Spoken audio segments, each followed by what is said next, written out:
स्वाहा। ओम स्वस्ति पंथा मनुचरेम सूर्या चंद्रमसाविव पुनर्दधताग्नता जानता संगमे मही स्वाहा। इस मंत्र का भाव ये है कि देखिए, हम चाहे लेट उठ जाएं, हम लेट उठ जाएं, लेकिन सूरज और चंद्रमा पृथ्वी की जो गति है ये कभी लेट नहीं होते हैं। मनुष्य लेट उठता है, अपने हिसाब से उठता है, अपने हिसाब से नियम बनाता है। जो परमात्मा के जो नियम है, जो शाश्वत जो नियम है, जो प्रकृति का नियम है, वो अटल है। इसलिए यहाँ कहा है कि जिस प्रकार से सूर्य और चंद्रमा अपने गति से चलते हैं वो कभी अडिग नहीं होते हैं, हम भी अपने दिनचर्या को सही ढंग से करें, पूर्ण करें और उस परमपिता परमात्मा का सदैव सानिध्य में रहते हुए अपने कार्यों को करें। और अब आ गया हमारा ये शरीर के स्वास्थ्य के लिए 26 नंबर मंत्र है। और सभी शरीर को स्वस्थ होना बहुत जरूरी है। आप देखेंगे पहला धन क्या है हमारा? स्वास्थ्य। पहला धन क्या है? स्वास्थ्य। दूसरा धन है यश।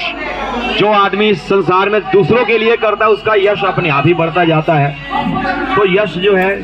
तीसरा धन हमारा भौतिक साधन है जो हमारे लिए जरूरी है, तो इसका तीसरा नंबर है, वो भी जरूरी है, उसके बिना कुछ नहीं हो सकता। बिना दान के इतना बड़ा, बिना दान दक्षिणा के इतना बड़ा जो हमारा कार्यक्रम नहीं हो सकता। सभी लोग में इसमें दे रहे हैं, आहुति दे रहे हैं, तभी ये यज्ञ इतना बड़ा हो रहा है। इसलिए अब हम लोग शरीर के स्वास्थ्य के लिए 26 नंबर मंत्र बोलेंगे। आप कहीं से भी ले लीजिए, कुर्सी उधर पीछे पड़ी कैसे। ओम त्रायुषम जमदग्निः कश्यपस्य त्रायुषम यद्देवेषु त्रायुषम तन्नो अस्तु तन्नः त्रायुषम स्वाहा। 2 बार और इस मंत्र को बोलेंगे। ओम त्रायुषम जमदग्निः कश्यपस्य त्रायुषम यद्देवेषु त्रायुषम तन्नो अस्तु तन्नः त्रायुषम स्वाहा। एक बार और 26 नंबर मंत्र बोलिए। ओम त्रायुषम जमदग्निः कश्यपस्य त्रायुषम यद्देवेषु त्रायुषम तन्नो अस्तु तन्नः त्रायुषम स्वाहा। देखिए, कई लोग ऐसे हैं भ्रम फैलाते हैं कि मंत्रों का गलत उच्चारण करोगे इसलिए उल्टा पाप होगा। अरे भाई, अब पहली बार पढ़ेंगे तो गलत ही उच्चारण करेंगे। बच्चा जब तोतले बोलता है कितना प्यारा लगता है, हम कहते हैं और बोल और बोल। उस परमात्मा के अगर हम बच्चे हैं तो हम बोलते बोलते तो सीखेंगे। इसलिए जरूरी है कि हम जैसे भी बोले जरूर, एक दिन जरूर आएगा। ठीक है, तो इस तरह से मंत्रों का उच्चारण करना। मंत्र कहते हैं विचार को, थॉट को, और इसी मंत्र से बना है प्रधानमंत्री, मुख्यमंत्री। ये जितने मंत्री हैं, मंत्री का अर्थ क्या होता है? विचार करना। जो देश, जाति, धर्म, समाज, राष्ट्र के बारे में जो विचार करता है वही मंत्री है। जो विचार करके उसको आगे ले जाता है वही क्या है? मंत्री है। तो अब हम निकालेंगे अगला मंत्र हमारा 27 नंबर, जो बहुत ही जरूरी है, जो जन्मदिन का मंत्र है। हम जन्मदिन के मंत्रों को आप देखते हैं कि जन्मदिन मनाते हैं, लेकिन इन वैदिक मंत्रों का पाठ नहीं करते जो वेद का मंत्र है। ये 27 नंबर जो मंत्र है, आप लोग पुस्तक ले लीजिए, पुस्तक से मंत्र बोलिए। पुस्तक निःशुल्क है, बिल्कुल निःशुल्क है, फ्री ऑफ कॉस्ट है। आप लोग अपने घर भी ले जा सकते हैं। लीजिए, बांट दीजिए जी पुस्तक। अब हम लोग 27 नंबर मंत्र बोलेंगे और बोल करके आहुति डालेंगे। कोशिश करेंगे बोले सभी, जैसे कि मैंने बोला कि कुछ चीजें हमें स्वयं करनी पड़ती है। दूसरा का गाया हुआ, दूसरा का खाया हुआ, दूसरा का नहाया हुआ हमें नहीं मिलेगा। चलिए शुरू करते हैं 27 नंबर मंत्र। ओम पश्येम शरदः शतम् जीवेम शरदः शतम् बुद्धेम शरदः शतम् रोहेम शरदः शतम् पूषेम शरदः शतम् भवेम शरदः शतम् भूयेम शरदः शतम् भूयसी शरदः शतात् स्वाहा। देखिए, इसमें प्रार्थना की है कि हे परमात्मा, मेरी जो आंखें हैं, मैं इसे 100 वर्ष तक देखता रहूं, मेरी आंखें स्वस्थ रहें। जीवे मैं 100 वर्ष तक मैं जीवन धारण करूं अच्छी तरह से। बुद्धि में मेरी बुद्धि काम करती रहे, कब मैं मुझे कहाँ कैसा काम करना चाहिए, कैसा व्यवहार करना चाहिए, ये मैं ध्यान रखूं। रोहेम उन्नति करता रहूं, जीवन में हमेशा उन्नति करता रहूं। पुषेम मेरे शरीर का पोषण होता रहे। और भवेम शरदा शतम निश्चित रूप से मैं इससे भी ज्यादा दिन जीऊं। भूयसी शरदा तस्तात इससे भी अधिक जीवन को मैं धारण करूं। जो हम यज्ञ यहाँ कर रहे हैं, हमारे जय जी जो यजमान बने हुए हैं वैशाली से, इनका काफ़ी ये सहयोग रहा हमेशा गाड़ी भेजते रहे, ये यज हमारा चलता रहा सारा सामान इकट्ठे करने में, आपका धन्यवाद।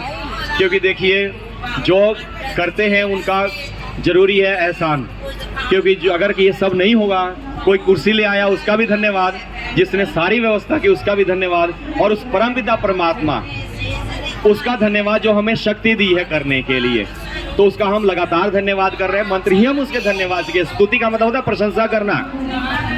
हमने क्या किया? स्तुति, 8 मंत्रों से स्तुति करके उस परमपिता परमात्मा का धन्यवाद किया। अब अनिष्ट निवारण के लिए, अनिष्ट निवारण के लिए हम मंत्र बोलेंगे 28 नंबर। कई लोग कहते हैं कि मेरा काम ही नहीं बन रहा है।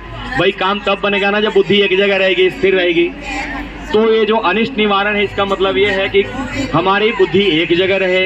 अगर हम बिल्कुल चिंतन करके अच्छी प्रकार से अगर काम करेंगे तो हमें जरूर सफलता मिलेगी। और सफलता के याद रखिए, माता पिता और टीचर जो हमारे हैं साधु महात्मा, जो इनका सदैव श्रद्धा पूर्वक इनकी सेवा करेगा, इनका कहना मानेगा, वो इस जीवन में कभी मार्क नहीं खा सकता। और देवताओं के बारे में बहुत भ्रम है। आज मैं आपको बता रहा हूँ कि देवता, पहली देवता माँ होती है जो जन्म देने वाली है, दूसरा देवता पिता है जो पालन करता है, तीसरा देवता हमारे टीचर गुरु हैं जो हमें ज्ञान देता है। इसलिए इनका हमें सदैव आभारी रहना चाहिए, इनका सेवा आदि से सत्कार करते रहना चाहिए। 28 नंबर मंत्र शुरू करते हैं। ओम विश्वानि देव सवितर दुरितानि परासुव यद भद्रं तन्न आसुव स्वाहा। अब 29 नंबर मंत्र को बोलेंगे जो पितर हेतु मंत्र कहा गया है। पितर का मतलब होता है जो हमें ज्ञान से पालन करते हैं, जो हमें जन्म दे करके पालन करते हैं, जो हमें ज्ञान दे करके पालन करते हैं, जो हमें शास्त्र दे करके पालन करते हैं। जितने हमारे ऋषि महर्षि श्री राम श्री कृष्ण से लेकर के हमारे जो दादा परदादा जो हैं, जो नहीं है, ये सब हमारे माता पिता सब क्या है? पितर, जो हमें पालते हैं। ज्ञान से भी पालन होता है, ठीक है जी। ज्ञान नहीं होगा तो सारा हमारे धन लूट के ले जाएंगे दूसरे, मूर्खतापूर्ण अगर हमारा आचरण होगा तो। आइए 29 नंबर मंत्र बोलेंगे और ईश्वर से उस बुद्धि के लिए प्रार्थना करेंगे जिसे हमारे ऋषि महर्षियों ने प्रार्थना की थी। ओम या मेधांग देवगणः पितरश्चोपासते तया मां मध्य मेधयाग्ने मेधाविनं कुरु स्वाहा।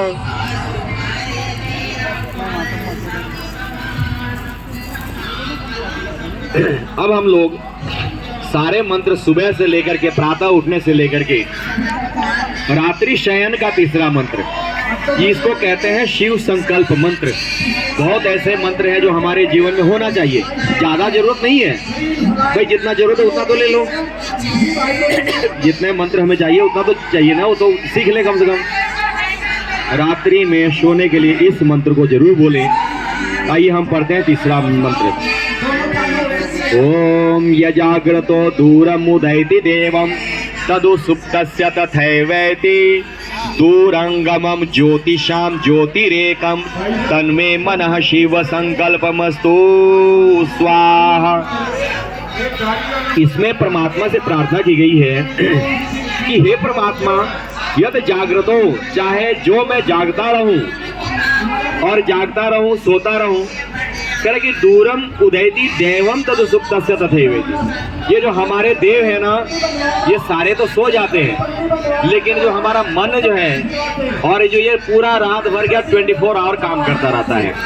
ये रात को भी जगता रहता है, पता नहीं सपने में कहां से कहां तक चला जाता है। लेकिन जहां भी जाए कह रहा है कि यह सही जगह पे जाए, और ये कह रहा है कि मन हमारा शिव संकल्प वाला हो। शिव का मतलब होता है कल्याण करने वाला, संकल्प का मतलब होता है कि हम व्रत लें। व्रत का मतलब होता है किसी चीज का संकल्प करके उसको पूरा करना। जैसे हमने झूठ बोलना छोड़ दिया, भाई संकल्प ले जहाँ जाए वहाँ सत्य बोले। कई लोग कहते हैं सत्य के कहाँ आजकल झूठ बिना बोले बिना काम चलता है जी। अगर आप सत्य बोलेंगे तो आप जो है बिल्कुल निश्चित रहेंगे, आपको चिंता नहीं होगी कभी। और झूठ बोलेंगे तो आप गड़बड़ कर देंगे, उसके साथ ऐसा बोला था अब क्या बोलना चाहिए वो उसको याद रखना पड़ेगा तभी तो, नहीं तो कह देगा पहले तो ये कह रहा था अब ये कह रहा है। तो इसलिए जो है ये जरूरी है। तो कह रहा है कि एक बार और इस मंत्र को बोलेंगे। ओम यजाग्रतो दूरमुदैति देवं तदु सुप्तस्य तथैवेति दूरंगमं ज्योतिषां ज्योतिरेकं तन्मे मन शिव संकल्पमस्तु स्वाहा। अब हम लोग इसमें श्रेष्ठ कीर्त आहुति डालेंगे। श्रेष्ठ कीर्त आहुति जो मेरे पास प्रसाद है, ये प्रसाद हम सभी को देंगे। हमारे पास आप आ जाइए।